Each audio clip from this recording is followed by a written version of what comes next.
Olá, este é um novo episódio do podcast das Humanas. E o tema do programa de hoje são os filmes de arquivo. Você pode até não conhecer o termo, mas isso não significa que nunca assistiu a um conteúdo desses. Lembra daquele documentário com fotos ou trechos de filmes gravados de outras épocas? Bem, eles são os filmes de arquivo. E a gente vai tentar dar exemplo que cai no gosto de todo mundo. Para quem tem mais idade, tem os cinejornais que passavam antes dos filmes no cinema. E para quem quer uma referência mais nova e que está no Netflix, tem o 13ª emenda. Para serem produzidos, os filmes de arquivo precisam de acervos que preservam a imagem e a nossa memória. E no Brasil, um desses acervos é a Cinemateca Brasileira, que fica em São Paulo. Lá, reúne 250 mil rolos de filmes, além de registros históricos e documentos. São arquivos que contam a nossa história, lembrando, por exemplo, a TV Tupi e o Cinema Novo. Ando pelas ruas e vejo o povo magro, apático, abatido. Este povo não pode acreditar em nenhum partido. Só que a Cinemateca está fechada desde agosto de 2020, sem acompanhamento da equipe técnica, desde que o governo federal rompeu com a organização social que cuidava do espaço. E para saber mais sobre isso, procure informações do SOS Cinemateca Brasileira na internet. A situação é preocupante pela importância do acervo. Ficaremos atentos. Bem, para falar sobre os filmes de arquivo e a relação com a memória das cidades, chamamos a Vanessa Rodrigues. Olá, Vanessa, tudo bem? Oi, gente, tudo bom? Primeiro, queria agradecer o convite, de estar aqui com vocês. Seja bem-vinda. Agora vamos para a leitura do seu currículo Lattes. Bom, a Vanessa ela é mestre em Artes, Cultura e Linguagens pela Universidade Federal de Juiz de Fora, com a dissertação Filmes de Arquivo, Possibilidades para a Construção de uma Memória sobre as Cidades. Ela é bacharel em Comunicação Social, com habilitação em Jornalismo e atualmente é doutoranda do Programa de Pós-Graduação em Cinema e Audiovisual da Universidade Federal Fluminense. É membro do Laboratório Universitário de Preservação Audiovisual da Universidade Federal Fluminense, LUPA-UF. Faltou alguma coisa, Vanessa?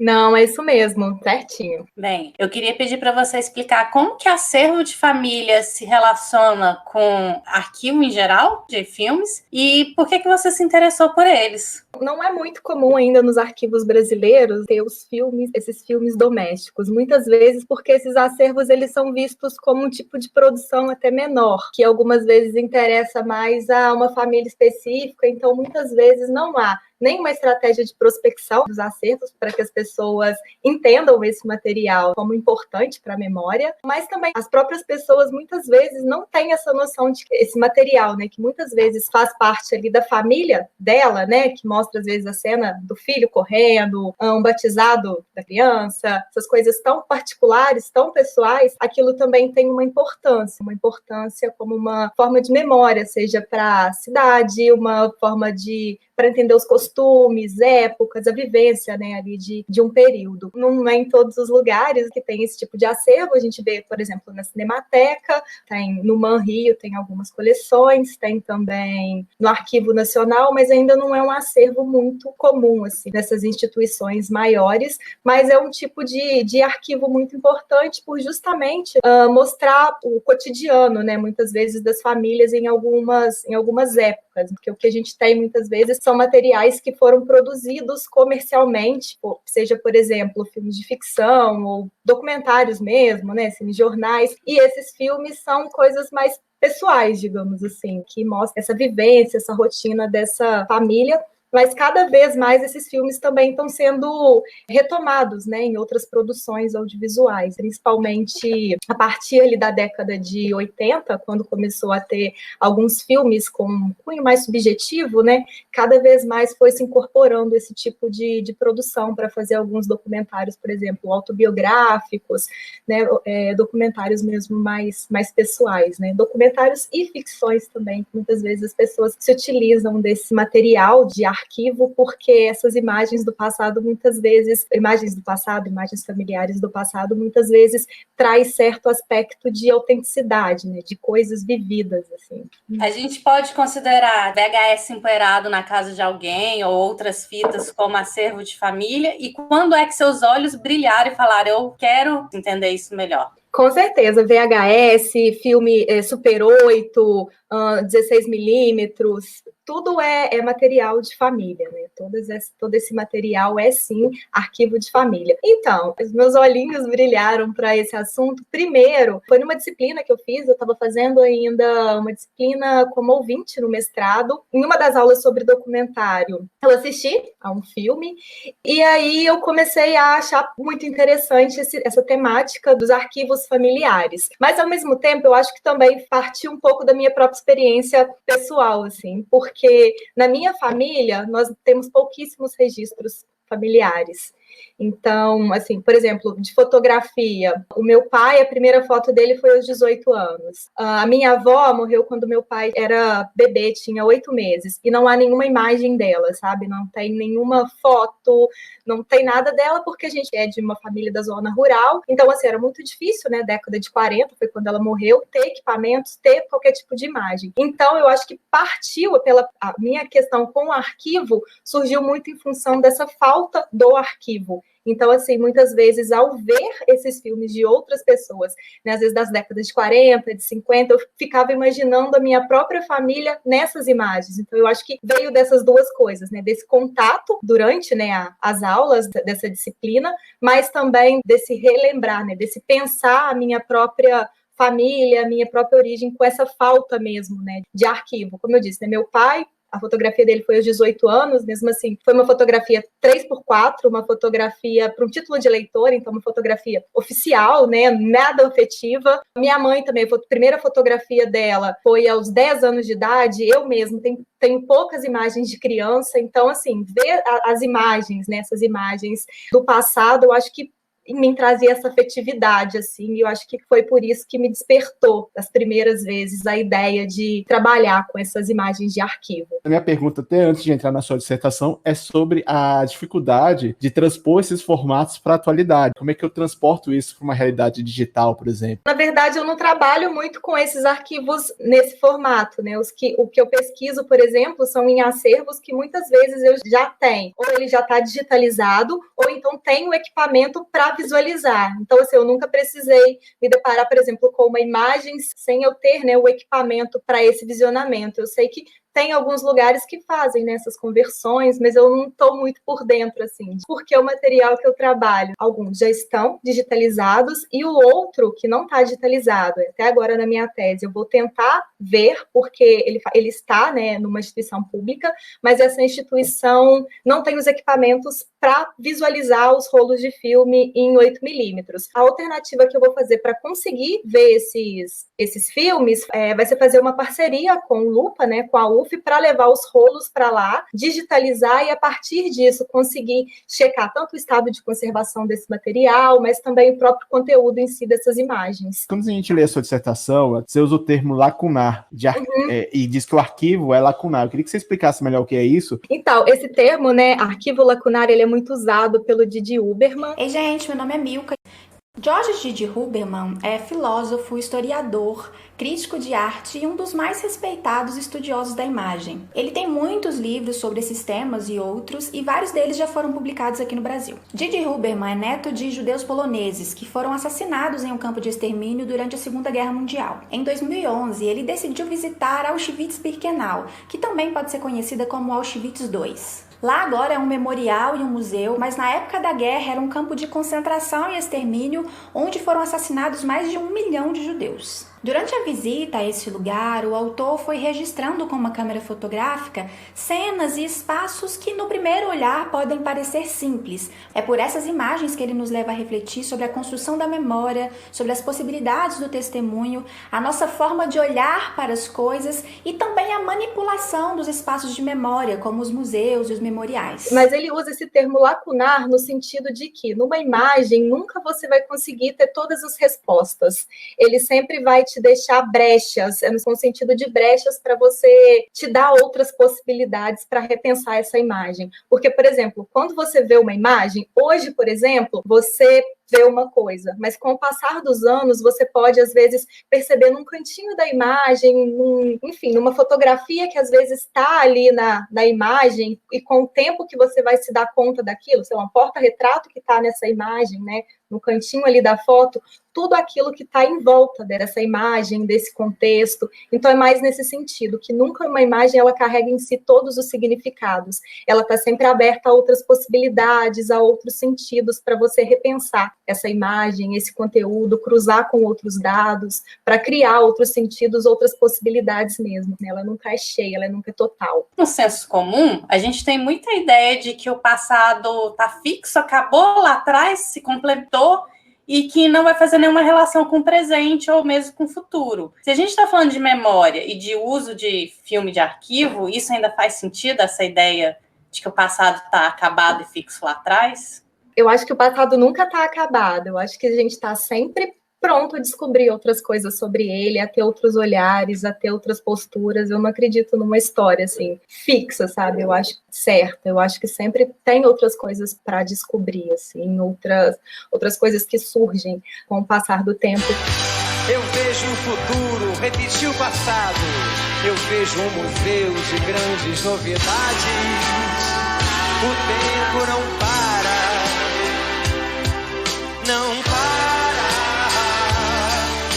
Tem, por exemplo, até num texto da historiadora da Sylvie Lindenberg, que ela vai analisar, né, algumas imagens do Noite Neblina, que é um filme do Alain Resnais, e ela vai falar que quando esse filme foi feito, que é um dos primeiros filmes feitos sobre o Holocausto, ainda na década de 50, ela utiliza algumas imagens e ela coloca essas imagens fora do contexto, como se todas aquelas imagens sobre o Holocausto, elas fizessem parte de um único evento, de um único bloco de informações ali. Tem uma parte, por exemplo, que ela fala que tem uma menina que durante muito tempo eles usaram a imagem de uma menina no comboio como se essa menina fosse o símbolo do Holocausto, o símbolo dos judeus que foram mortos, que foram perseguidos. Só que, com o passar do tempo, descobriu-se que essa imagem, na verdade, não era de uma menina judia, era de uma menina cigana, se não me engano. Então, assim, com o tempo, com o cruzamento de fontes, com outras pesquisas, você também pode descobrir novas informações, né, a partir dessas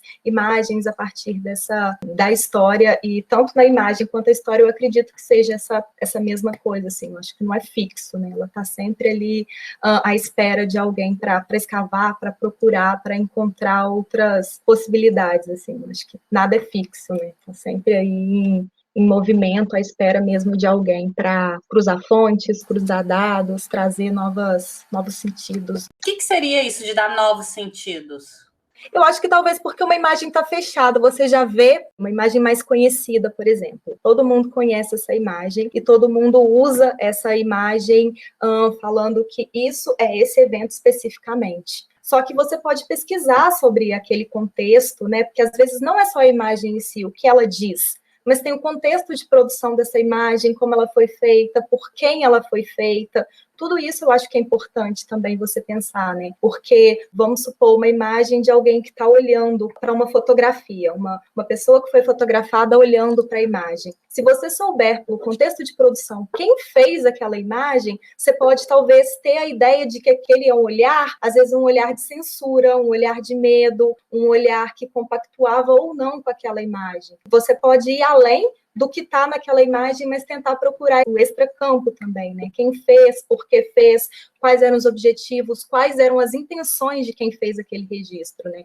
Porque às vezes não é só olhar a imagem em si, mas todo o contexto de produção dela, né? Eu acho que é mais ou menos isso. É nesse ponto que às vezes tem esses vários sentidos dessa imagem, né? Não ficar muitas vezes só apegado ao que você vê, mas nesse contexto, no que acontecia nessa época, quem fez, quem é aquela pessoa, tudo isso, assim. Eu já queria ir mais pro exemplo prático do seu objeto. É um curta, né, do Marcos Pimentel, que é Cemitério de Memórias, que as memórias são relacionadas a Juiz de Fora.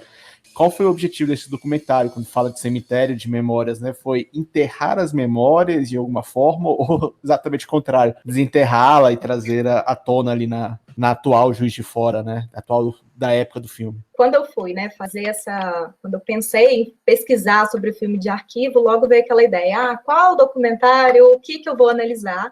E aí veio a ideia de usar o Cemitério da Memória, porque eu já conhecia o trabalho do Marcos Pimentel, e era, né, o filme é sobre Juiz de Fora, que é a cidade que eu vivo, então eu achei que fosse mais fácil pensar, né, conhecer os elementos, né, que fazem parte desse filme, descobrir um pouco da produção, as origens dessas imagens. Então, por isso, né, que foi a escolha desse Cemitério da Memória. O Cemitério da Memória é um curta de 2003, é um curta que foi feito, né, com material de arquivo, feitos por várias pessoas aqui de Juiz de Fora, ao longo das décadas de 1930 a 1990. A maioria, né, são imagens de acervos pessoais, né, mas tem algumas também de acervo público, e aí tem filme de família, tem cinejornal, tem alguns trechos de videoclipe, né, ele usa também trechos de música, de propaganda, e todo esse material, ele tem, né, uma relação com Juiz de Fora ou com essas décadas, né, porque o filme é dividido em blocos de 10 em 10 anos, que é mais ou menos ele da década de 1920 até o 1990. Então, ele tenta agrupar essas imagens, né, de forma a criar essas memórias de cada uma dessas décadas.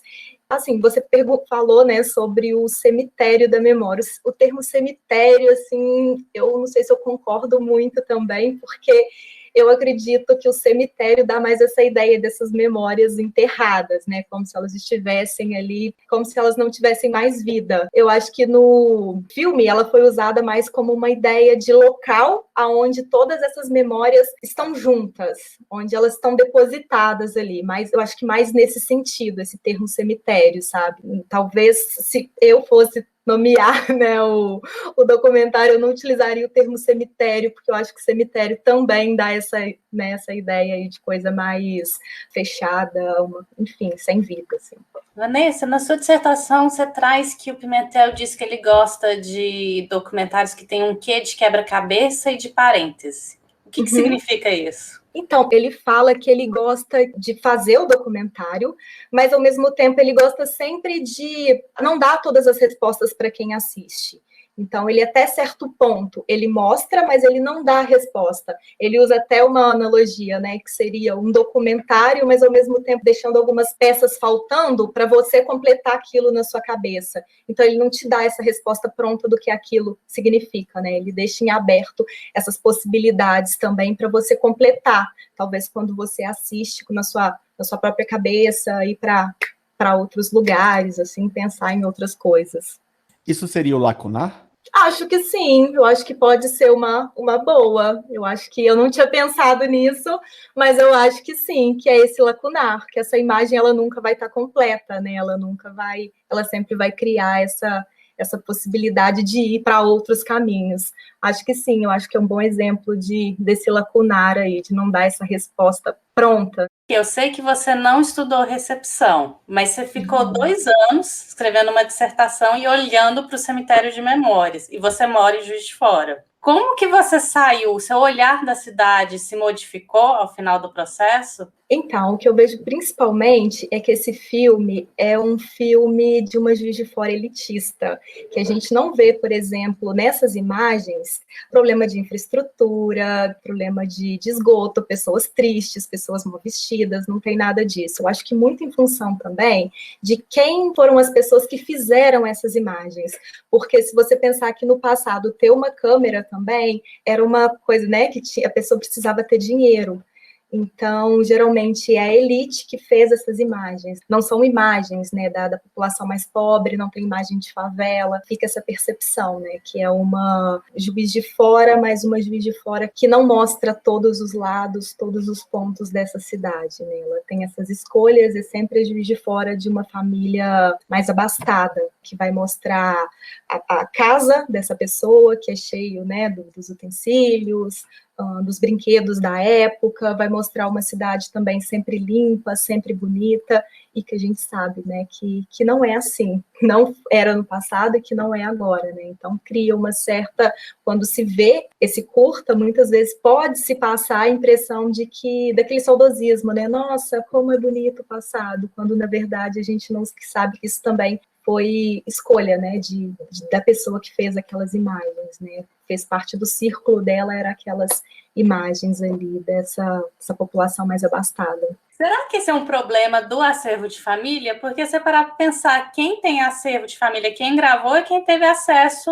a câmeras e possibilidade de produção de imagem. Então, será que todo filme feito com acervo de família vai correr esse risco? Você sabe de alguns que conseguiram escapar disso? Tem uma pesquisa até da Thais Blanc, ela até lançou um livro agora recentemente, que é Cinema Doméstico de 1920 a 1965, e que ela analisa um pouco do perfil das pessoas que fizeram imagens nesse período. Geralmente são homens ricos e brancos. Esse é geralmente o perfil dessas imagens, dessas pessoas que fizeram, porque eram equipamentos extremamente caros. Na década de 20, por exemplo, tem um artigo que ela até cita que o preço de uma câmera de filmar era quase igual a um preço de um automóvel Ford, que na época era o símbolo da modernidade. Então, muitas vezes as pessoas usavam essa câmera de filmar, faziam essas imagens como forma mesmo de status.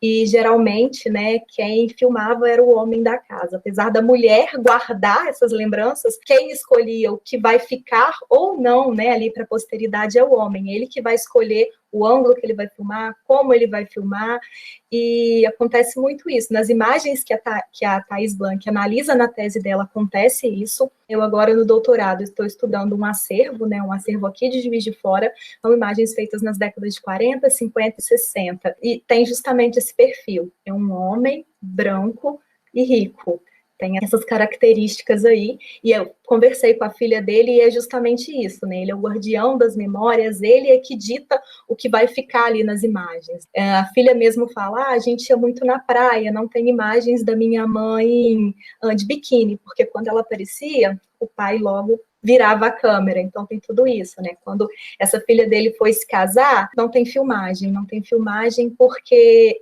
esse cinegrafista entrou com a filha e ele não permitiu que nenhuma outra pessoa fizesse essa imagem, né, estivesse com a câmera. Então, tem essa questão, sim, né? Eu acho que ali, a partir da década de 80, quando chega o videocassete, começa a popularizar um pouco mais essa questão, né, das imagens, mas ainda não é tão acessível. Hoje, com os celulares, né, fazer esses filmes de família talvez seja mais democrático, né, do que no passado. Hoje eu acho que tem um pouco melhor assim. Mas o que você pode fazer muitas vezes é ressignificar essas imagens, né, pensar, se bem que tem, por exemplo, o Babás da Consuelo Lins, ela simplesmente mostra, né, as babás ali, ela mostra como que os cinegrafistas, apesar da babá ser uma pessoa super importante na criação dos filhos, ela está sempre fora do quadro. Então, ela também cria, a ausência dessas babás ali, ela consegue contar essa história também, ressignificando essas imagens, né, contando a partir disso. Filmei muito meu filho desde que ele nasceu, mas muito pouco quem tanto esteve ao lado dele ao longo desses anos. Uma primeira vez em 1998, durante as férias. E ainda nesse mesmo ano, quase fora de quadro, acolhendo Joaquim quando ele hesita. Joaquim se diverte ensaiando os primeiros passos de uma dança que talvez eu não ensinasse.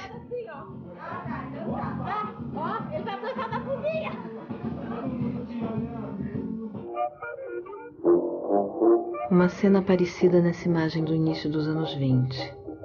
Marieta dança, assistida pela babá.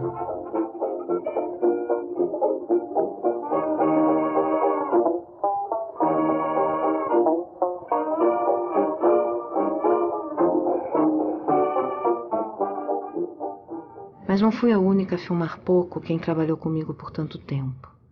É raro encontrar imagens de babás e empregadas domésticas nos arquivos públicos ou familiares no Brasil. Quando aparecem, é quase sempre por acaso, em meio a cenas com crianças em filmes de família. Você pode, muitas vezes, mostrar o que não está, falar, né, de uma coisa que existe a partir do que não está na imagem, do que existiu a partir do que não está na imagem. Acho que Babá seria um exemplo. Tem também o filme No Intenso Agora, que também, nos minutos iniciais, ele também faz um pouco dessa discussão sobre a presença das babás nessas imagens. Então, eu acho que apesar, né, de existirem, né, essas imagens muito elitizadas, eu acho que há formas de você pensar sobre elas, né? E além do que está mostrando e refletir sobre o que está ali, né? Não deixar se levar justamente para o que está mostrando, né? Não é usar as imagens simplesmente como uma forma ilustrativa para você dizer alguma coisa, mas questionar essas imagens, refletir sobre elas, sobre os conteúdos que estão ali. Eu acho que esses 2 exemplos aí são alguns, assim, que a gente pode pensar um pouco. Obviamente, o passado, ele traz um olhar da nostalgia, como tudo era belo e maravilhoso, mas entre gravar o negativo e o positivo, né? Será que a memória que se cria, os arquivos que estão sendo criados para o futuro breve, para um trabalho, uma memória que tem essa diversidade de olhares, ou as pessoas preferem guardar aquilo que seja positivo, né? Sei lá, casamentos, festas. Sabe o que eu penso? Hoje, apesar de cada vez estar se produzindo mais memórias, o problema é que cada vez mais guarda-se essas memórias. Porque hoje, pelo excesso, muitas vezes as pessoas apagam. Então, assim, você está com o celular, é muito fácil, você tira 1 milhão de fotos, mas some-se muito aquele material, você apaga com uma facilidade. Então, assim, eu acho que existe até uma preocupação de que memória nós estamos criando, porque ao mesmo tempo é tudo muito mais efêmero. Antigamente a gente tinha, né, as caixinhas de fotografia, que a gente sentava, conversava.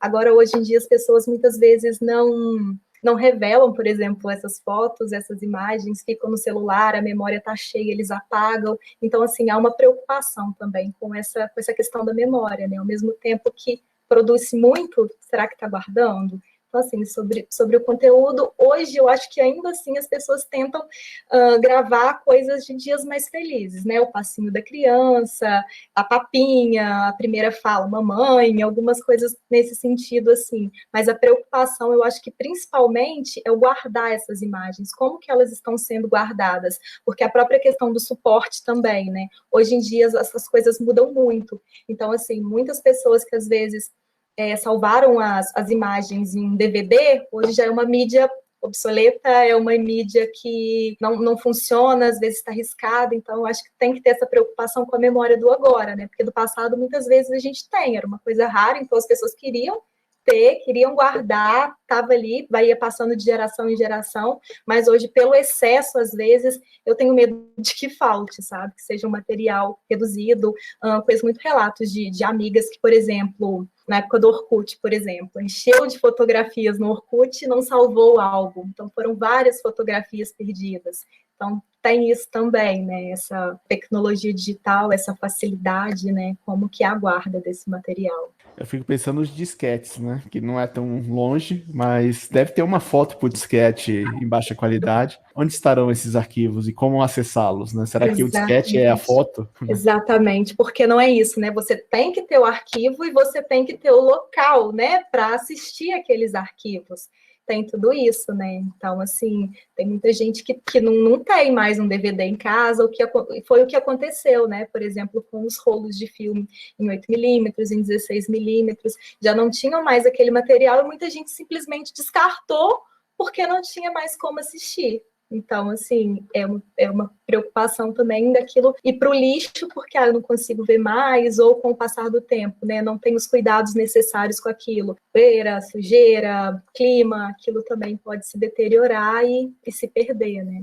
Vanessa, você mencionou o doutorado. Eu queria pedir para você contar para a gente como é que foi desde o mestrado até agora no doutorado, para onde você está indo, quais são os seus horizontes de pesquisa. A ideia do doutorado veio, né, desse curta do Cemitério da Memória. No Cemitério da Memória eu comecei a investigar um pouco das origens, né, das imagens retomadas pelo Marcos Pimentel. Quem fez, com qual propósito, e foi aí que eu descobri as imagens, né, do Naimiana. O Naimiana foi um cineasta amador aqui de Juiz de Fora, e que ele fez algumas imagens, né, nas décadas de 40, 50, 60, na verdade, né, da década de 40 até os anos 2000, quando ele morreu, ele sempre fez várias imagens. Só que o material que ele guardou e doou para a FUNALFA, a FUNALFA é a instituição responsável pela política cultural aqui de Juiz de Fora, foram esses rolos de filme, né, feitos ali na década de 40, 50 e 60, rolos em 8 e 16 milímetros. E quando eu assisti algumas dessas imagens, né, e fui tentar descobrir quem eram as pessoas, eu conheci essas imagens do Naim e Ana, e foi aí que eu descobri que tinha pouquíssimas informações sobre ela e veio a intenção de pesquisar sobre esse acervo agora no doutorado. Então, a proposta é mesmo conhecer, né, um pouco o conteúdo dessas imagens. 16 milímetros foi digitalizado e há uma certa catalogação, assim, né, algumas informações sobre o conteúdo daquelas imagens, quem aparece, né, nessas imagens, porque quando o Naim doou para a instituição, ele e a esposa fizeram um trabalho de se sentar com os historiadores e falar um pouco, né, sobre o que são aquelas imagens. Só que os rolos em 8 milímetros não aconteceu a mesma coisa, e na Funalfa não tem esse equipamento para visualização das imagens.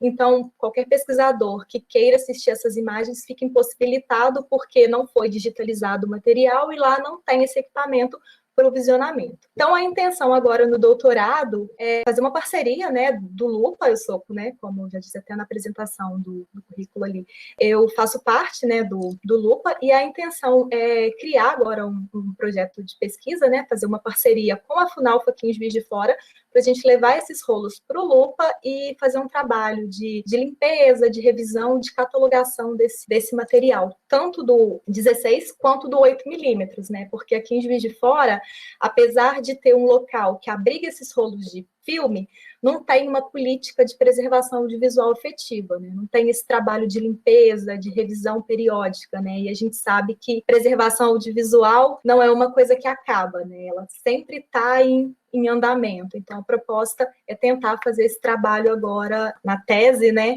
para conhecer um pouco as características desse acervo, conhecer algumas informações que elas estão só disponíveis ali na materialidade mesmo da película, né, como está o estado de conservação.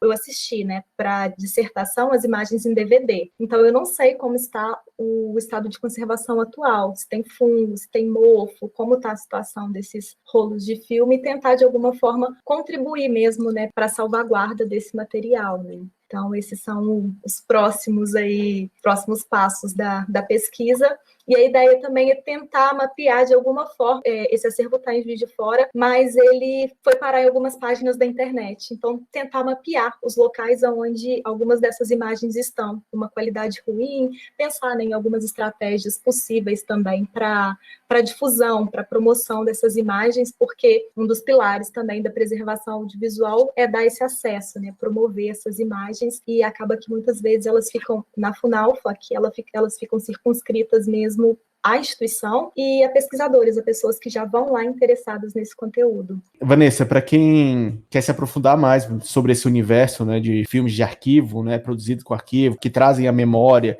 por onde que ela deve ter algum repositório, livros, vídeos, filmes? Tem sim. Hoje em dia, né, tem muitas pesquisas sobre o filme de arquivo, é um assunto que, digamos, aí está em alta.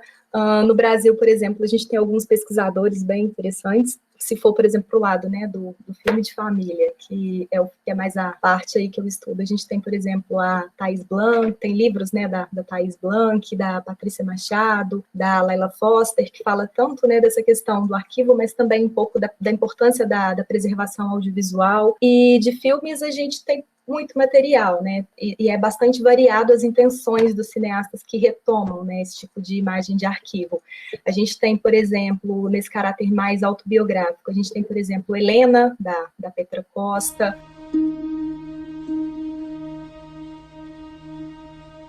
Na verdade, o nosso pai sempre diz que eu e você herdamos esse sonho de fazer cinema da nossa mãe. E no meio das suas fitas de vídeo, eu achei esse filme, que ela nunca me mostrou.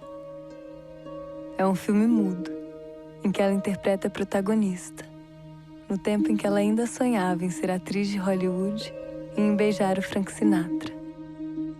Assim, se sentia mulher e tentava escapar de um mundo em que se via desadaptada, incompreendida.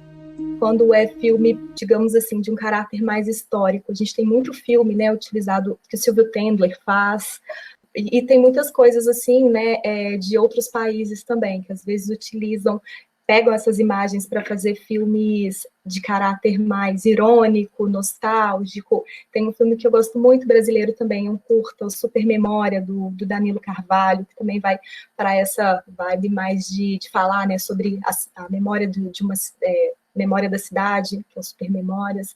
Então tem bastante material aí bacana que utiliza, né, esse material. Utiliza também na ficção a Mariana Mussi, que até que de Juiz de Fora tem um curta, que é o Jonathan, e que ela usa esse material de arquivo como se fossem lembranças do personagem, né, personagem principal da história. Então, assim, os usos são bastante variados, né, da retomada desses arquivos, né, são usos que podem ir mais para esse lado autobiográfico, fetichista, irônico, de ficção, de documentário. Então, assim, né, são muitas possibilidades nesse sentido aí, desse uso. Bom, eu acho que fica o convite para quando você terminar a tese, a gente trazer aqui e fazer essa retomada, né, do que já foi. Como a gente está no finalzinho aqui do programa, eu queria passar para você fazer alguma palavra final.